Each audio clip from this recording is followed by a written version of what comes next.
On Chief Justice John Roberts' defense of the judiciary system.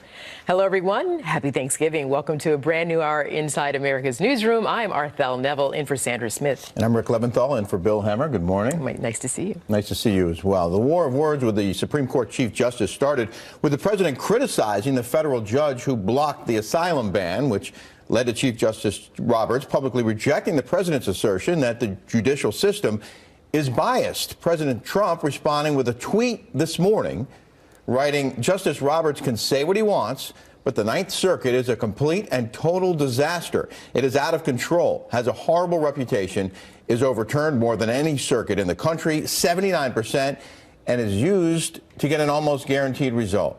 White House correspondent Kevin Corke is live from West Palm Beach, Florida, near the president's Mar-a-Lago estate, where the president is spending Thanksgiving, and so is Kevin Corke. Kevin? Good to be with you, my friend. I don't think there is any doubt, Rick, that the Chief Justice would love to sort of slowly seed back into the robed world of judicial idealism. But in trying to defend this notion of judicial independence, he certainly stirred up a hornet's nest when he talked about the president's comments. Now, let me just sort of give you the backstory for the folks at home who did not get a chance to hear about this. Chief Justice Roberts was effectively trying to defend Judge John Tiger's decision to issue a nationwide injunction against the Trump administration's new asylum policy. Clearly, the president thought it was just another example of judicial activism coming from the often overturned Ninth Circuit. He blamed Tiger, who was appointed by former President Barack Obama, of being a, quote, Obama judge. Well, Chief Justice Roberts weighed in yesterday, and here's what he said. We don't have Obama judges or Trump judges, Bush judges or Clinton judges. What we have is an extraordinary group of dedicated judges doing their level best to do equal right to those appearing before them. That independent judiciary is something we should all be thankful for. Well, today, during a conference call with U.S. service members around the globe, the president again noted the repeated unfair treatment his administration has received from the Ninth Circuit. The Ninth Circuit, which has become a big thorn in our side. We always lose, and then you lose again and again, and then you hopefully win at the Supreme Court. It's a terrible thing when judges take over your protective services, when they tell you how to protect your border. It's a disgrace. Justices Thomas and Gorsuch have previously remarked that this is a potential problem, Rick, in having these lower-level federal judges make these nationwide injunctions. Effectively, they can overrule, for example, the entire administration's policies, at least for a time, and they can push it back. You and I also know there's no guarantee that the Supreme Court might even hear some of the cases as they go through the courts, especially as they wind their way through the Ninth Circuit. So this is a problem that has been ongoing, to say the least. Rick? Indeed, Kevin. We'll have more on this throughout the hour. Thanks very much, Kevin Corke down in West Palm Beach. And we have another Fox News alert. House Republicans issuing a subpoena to former FBI Director James Comey. They reportedly want to ask him and former Attorney General Loretta Lynch about their decision-making during the 2016 election. Mr. Comey says he's happy to answer questions, but wants the public to be at the hearing. Lauren Blanchard is live in Washington with more. And so, Lauren, Mr. Comey saying he wants that hearing to be public if there is going to be one.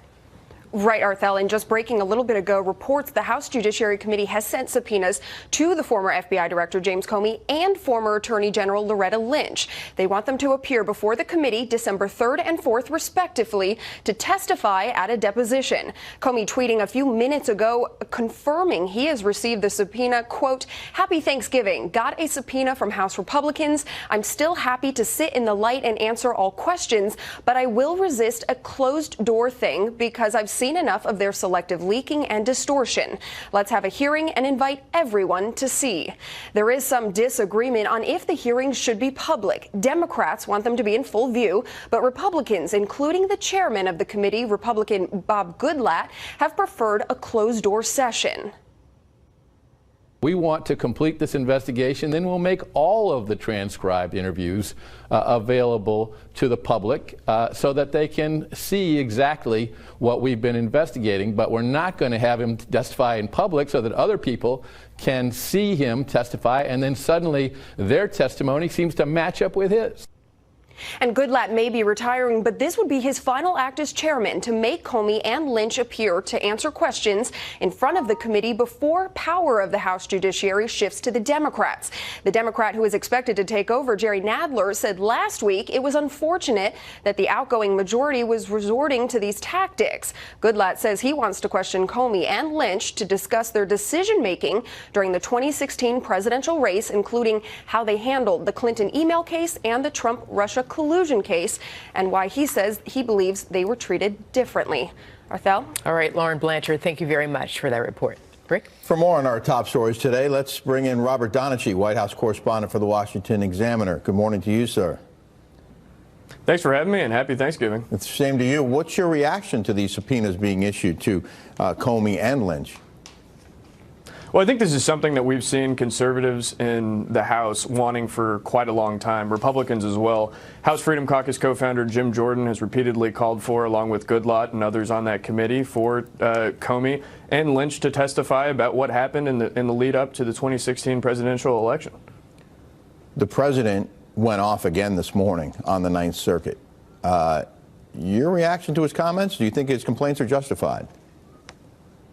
So I think the president here is showing a lot of frustration in the fact that Congress hasn't been able to get his border wall funding, that Congress hasn't been able to reform the immigration system, and that when he tries through executive actions like he did with the travel ban, like he did with the asylum move just a few weeks ago, these are consistently being blocked at circuit court levels. Yep. And so I think what he's really trying to point out here is, what's going on? If we can't get this done through Congress and I can't get this done, then what's happening? The president says he's looking for common sense rulings and that the opinions being issued by the Ninth Circuit Court are unfair to law enforcement, to our military, and to the people of our country. Mm-hmm. His hands are pretty tied, though, aren't they? I mean, what can he actually do about it? Well, so I think there's two ways. There's two things that he can actually do. One, Congress could actually go through and make laws and uphold some of these things that he wants and push his agenda, or reform the immigration system in such a way that you can protect the border, in such a way that you can deal with some of these asylum cases, and that you don't have the backlog that we already do and the drain of resources. But on the other way, conservatives have, so in terms specifically of the Ninth Circuit, conservatives have long argued that you could break up the Ninth Circuit into multiple portions, and that you could put some different judges on there to maybe mix things up and have maybe some more fair or accurate rulings. But the Ninth Circuit, while it has shot down some of Trump's rulings and other previous presidents, it doesn't overturn or rebuke as many cases as many other courts, and the Supreme Court also ultimately has power here to make a final say. Now, not all cases go there, but it's not the be-all, end-all here with the Ninth Circuit. Well, clearly the president frustrated with that particular court. Senator Grassley sent out a tweet. He said that Chief Justice Roberts rebuked Trump for a comment he made about judges' decisions on asylum. I don't recall the chief attacking Obama when that president rebuked Alito during a State of the Union. I guess there are opinions on both sides of this. Well, precisely, right? So the president actually attacking a sitting chief justice is something unprecedented in modern times. We haven't really seen that ever. Obama did, although Obama did kind of backhandedly attack Alito at a press conference, I believe, in the East Room a few years ago. So to have a president take some swipes at judges is not necessarily unprecedented. If you look back to Chief Justice John Marshall years and years ago, that was probably the last time that we saw a president and a Chief Justice go on a tete-a-tete in public. Robert Donachie with the Washington Examiner. We appreciate your time. Happy Thanksgiving to you. We do expect to hear more from the president in the next few minutes, perhaps, when he visits a Coast Guard station down there in West Palm Beach. So we're watching for that.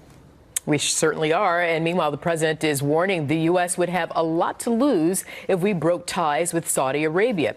Is he right? Or should they be held accountable for the murder of Washington Post columnist Jamal Khashoggi? Plus, the president paying tribute to our students. So I just want to thank you and enjoy the sandwiches. They look like pretty good sandwiches. They look big. I don't want one. They look big. They look very big. You gain about 5 pounds when you eat one of them. But I just want to thank you all very much. And let's go take some great pictures. And we're just celebrating the Coast Guard because it has to be celebrated. I made the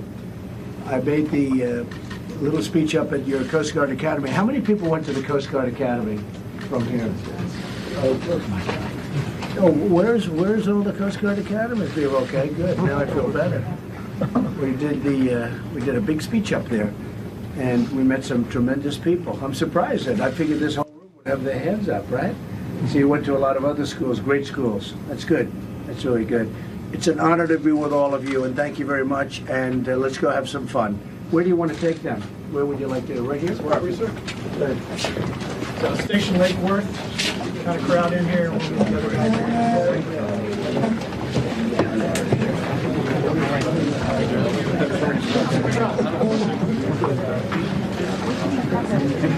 Yes. You tell us when you're ready. You go ahead. We have plenty of time. White House. Now it's time for some pictures there. The men and women of the U.S. Coast Guard stationed there in Lake Worth Inlet, Riviera Beach, Florida. President promising to go over there and thank the troops in person, and he did. And I think they're going to help serve a little turkey later. I'm not sure about that. They got a pile of sandwiches on the table there. They're turkey sandwiches. Yeah, of course. We heard them earlier thanking the troops overseas for their service as well. You know, we forget it's now 7 o'clock in Kuwait, so they're already eating dinner over there, and then it was almost midnight in Hong Kong for the sailors on board the USS Ronald Reagan. But you know, it's important to recognize our service members working not just here but across the seas on this holiday and every holiday. And there they are, you know, with their military family, but they're away from their loved ones at home, and we never forget all of our active military. We thank our troops and for everything that they do for our country. Yeah, it's tough, man. It's tough. They do great work and under often trying circumstances. Yeah, absolutely. Well, President Trump is again defending his decision not to punish the Saudi crown prince for the murder of Jamal Khashoggi, saying the prince has vehemently denied any involvement in the killing. The president tweeting this morning, "It's a mean and nasty world out there, the Middle East in particular. This is a long and historic commitment and one that is absolutely vital to America's national security. At Secretary Pompeo, I agree 100%. In addition, many billions of dollars of purchases made in U.S., big jobs, and oil." Benjamin Hall is live in London with more on this. Benjamin. Yeah, hi, Rick. And it was back on Tuesday when President Trump made his much-anticipated statement on the Khashoggi affair. And then he laid out very clearly why he felt the relationship with Saudi Arabia was so important. National security, the economy, oil, fighting terror together, sharing intelligence. And just recently, earlier today, he spoke very clearly on this, laying out those points again, saying this. They're vehemently denying it, and we have hundreds of thousands of jobs. Do people really want me to give up hundreds of thousands of jobs? And frankly, if we went by this standard, we wouldn't be able to have anybody as an ally. Encouraged by President Trump's support, Saudi Arabia has also now spoken out for the first time since that statement, warning that further criticism of Crown Prince Mohammed bin Salman is a red line. The foreign minister saying on Wednesday that calls for the Crown Prince to be held accountable for the killing would not be tolerated. Yesterday, General Mattis also commented, saying presidents don't always get the freedom to work with unblemished partners in all things. We're not going to apologize for our human rights stance, nor are we going to apologize for working with Saudi Arabia when it's necessary for the good of innocent people who are in trouble. There are, however, already repercussions over Khashoggi's murder. And today, Denmark announced that they would be halting exports of military equipment to Saudi Arabia because of that murder, but also because of the worsening situation in Yemen. And they followed Germany in doing so. But again, we heard today President Trump laying out his bigger picture politics, saying that the relationship with Saudi Arabia must come before anything else. National security must also come before anything else. But again, we're seeing in the U.S. a divide, both in Congress and elsewhere. Some senators on the Republican side also objecting to this, and it'll be interesting to see how that plays out in the coming weeks. And when he asked who was to blame, he said the world. The world is a vicious place. Benjamin Hall in London, thanks very much. Happy Thanksgiving. And for more on this, we're going to bring in Waleed Phares now. He's a Fox News national security and foreign affairs analyst. So after that teleconference with the troops, Waleed, President Trump took questions from reporters. Saudi Arabia naturally came up, and President Trump saying that Saudi Arabia is a strong ally and we need Saudi Arabia as the kingdom is vital to U.S. national security. Is the president right? He is right in the description he offered Saudi Arabia regarding of the leadership now that is involved in all these questions is a strategic ally. It's the old strategic ally, but more important now is that it is an important piece in containing Iran. We have deployed a lot of sanctions. Imagine those sanctions without having Saudi Arabia. And Saudi Arabia is the head of a larger Arab group, which is the UAE and Egypt and Jordan. So from that perspective, yes, Saudi Arabia is and continue to be a strategic ally to the United States. And what about as it pertains to Iran?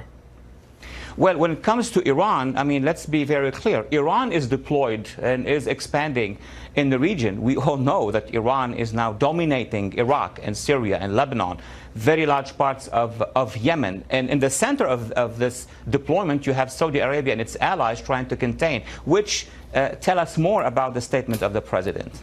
Now, what's your assessment of the impact of Saudi Arabian oil on U.S. oil prices? Well, it depends. What the president is trying to project is that the Saudis, who are the second largest producers, I imagine, with their allies, the other producers of oil, can stabilize the prices at a level that is acceptable for our economy and the stability of international economy. And I want to go to this because the president was pretty defensive of Mohammed bin Salman, or his ambiguity was there. And I haven't even had turkey yet, but he was, he was very ambiguous about, towards MBS. What do you make of that? And how does this play on the world stage as other leaders, watch the president's reaction to the killing of Mr. Khashoggi? Let's be very clear for our public. First of all, we don't have enough information. We are handling this issue without having the minimum information to be able to judge on the matter. What we know is that a journalist, a prominent journalist, was killed inside the Saudi consulate in Istanbul.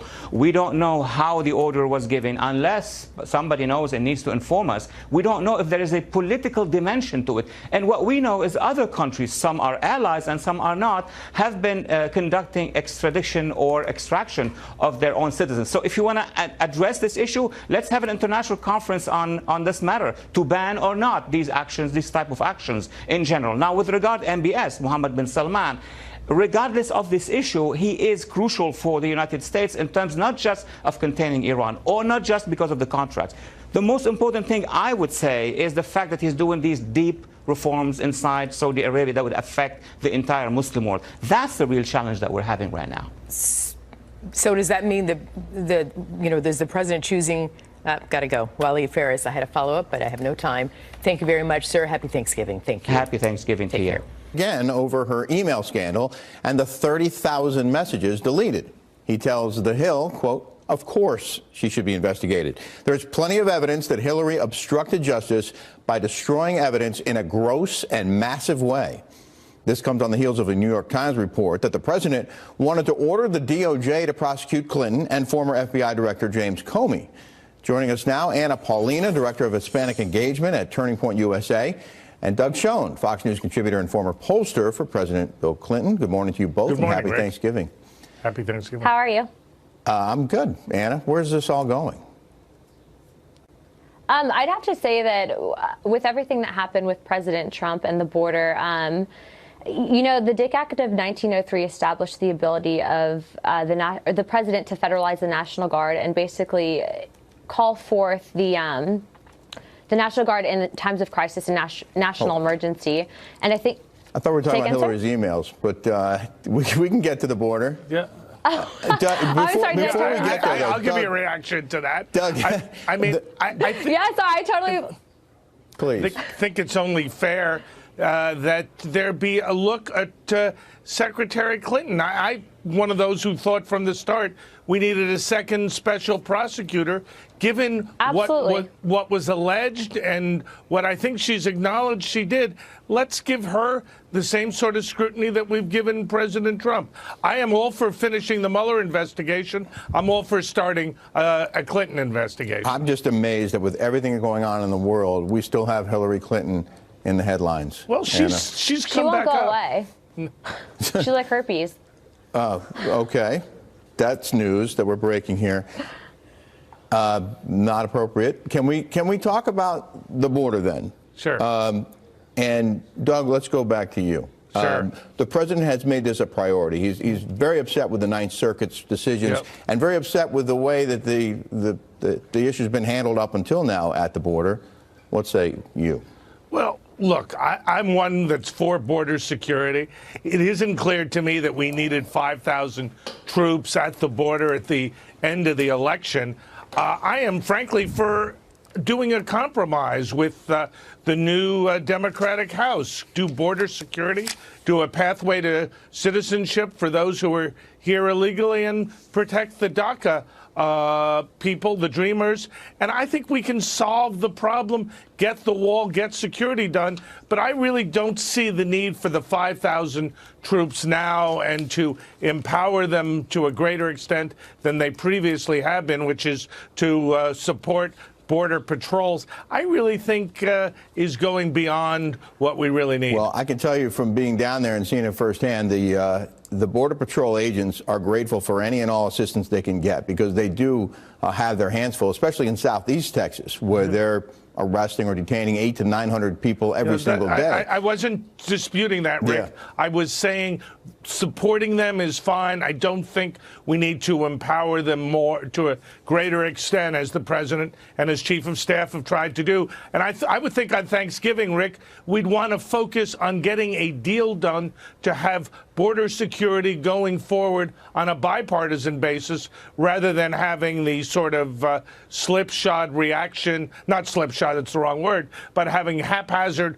reaction to crises like the caravan, rather having a better, more organized, more concerted, bipartisan approach to the overall problem. Well, we're gonna wrap this segment a little early, Doug, because of some of the language that was used in this segment, and we apologize to our viewers for that. I have one last question for you, Doug. Where are you going to be spending this Thanksgiving holiday? I am going to be with my sainted 92-year-old mother and family. And Rick, I wish to all viewers, certainly to you and to Anna, a very good holiday and a hope for bipartisanship and amity going forward. We're all Americans. A new threat from the president over the caravan of migrants now streaming into Tijuana, Mexico, as he warns he may have to close the border. Alicia Acuna is following this story live from Denver. Alicia, happy Thanksgiving. Happy Thanksgiving to you too, Rick. Thank you very much. And yes, the president did make this statement shortly after his Thanksgiving teleconference that he had this morning with U.S. troops stationed overseas. He told reporters he is willing to close the U.S.-Mexico border if necessary.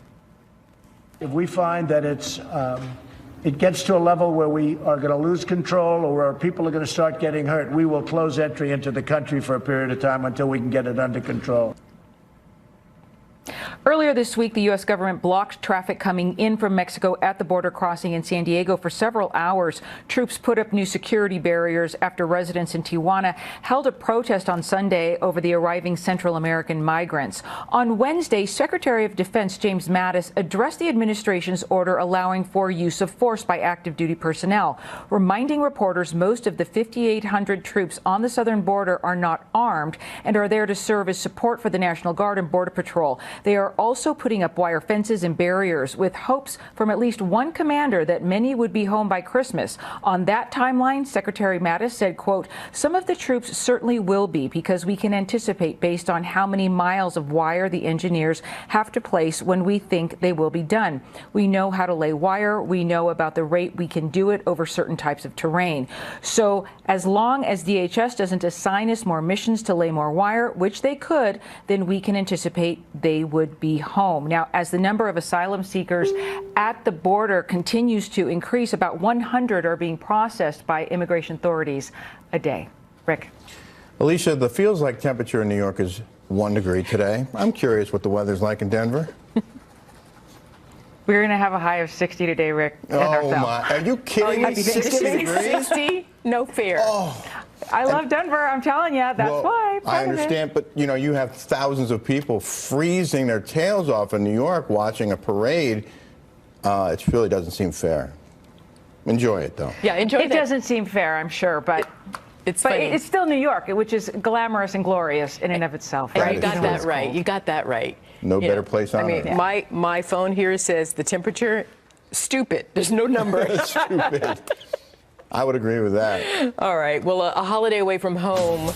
More than 1,000 people in the Merrimack Valley are spending Thanksgiving without gas. That's near the Massachusetts-New Hampshire border. Natural gas explosions leveled homes in the area 2 months ago, and today thousands, unfortunately, still don't have gas. So the company responsible is paying for them to stay in hotels and apartments and trailers. We will celebrate Thanksgiving here in the trailer because no other choice. It's a small place, but we have to be celebrate here. I'm happy because I will be celebrate Thanksgiving to say thanks God for we survive. The company is Columbia Gas. It's also giving free Thanksgiving meals to people displaced. Can't believe they still don't have heat there. It's terrible. And if you go outside in the Northeast today, you better bundle out. It is the coldest Thanksgiving ever here in New York City, and these frigid temperatures you'd think might stop people, but they're not. Not stopping thousands from gathering along the parade route here in Midtown Manhattan. And Brian Yennis is among those braving the cold as well. Brian, looks like the parade's over. Yeah, well, it's over in this section. Remember, it's a 2.5-mile route, so the parade is still continuing down by 34th. It ends at noon, but millions of people, over 3 million people lined up the parade route this morning for hours. You know, it starts at 9, but people were here at 6, 7 o'clock in the morning, and it was the coldest Thanksgiving Day parade in New York City's history. This parade started in 1924.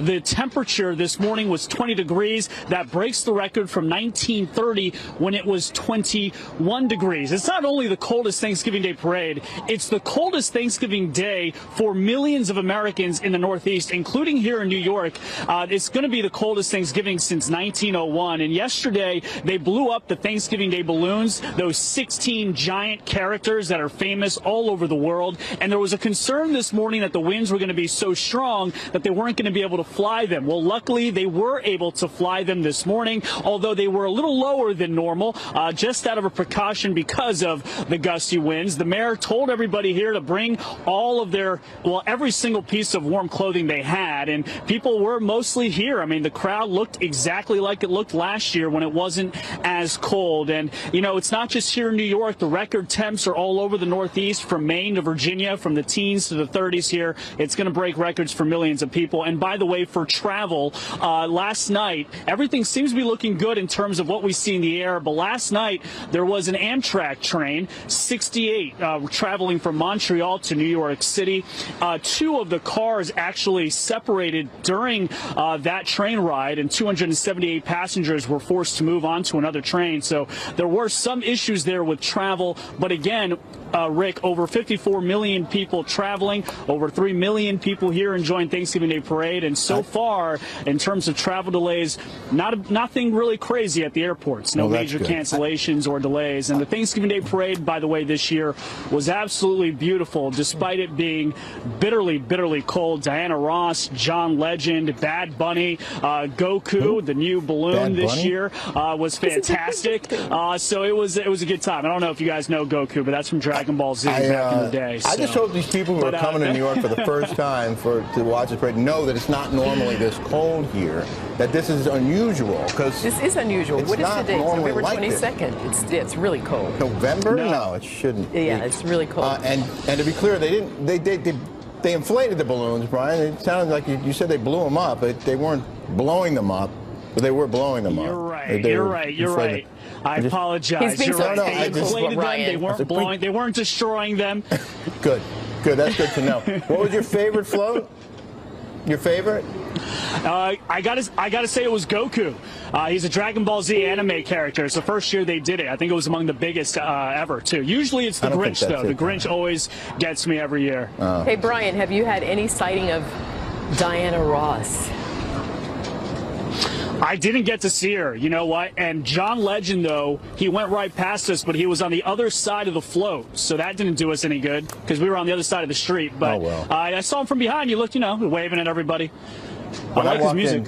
When I walked in here this morning, but well before 7 a.m., the people were sitting out there in blankets and coats and hats and gloves, huddled against the cold, waiting for the parade. But you know what? If you don't live here and you're here, you got to enjoy it. And like you said earlier, you have to see it at least one time. I think it's worth it. I think so. I actually think it's worth it. Yeah. You know, New Year's Eve, I think you do it once. New Year's Eve, I think you do once in Times Square, maybe. But Thanksgiving Day Parade, I would do it more than once, despite it being cold, for sure. I think I've done New Year's Eve 15 times in Times Square, but that's another story. Brian Yennis, thank you very much. Thanks, Good Brian. job. Happy Thanksgiving. Take care, guys. Of course, there's serious news happening all around the world, including California, where deadly wildfires are continuing to ravage that state, leaving thousands of people's homes in ruins on this Thanksgiving. So how are some businesses and Good Samaritans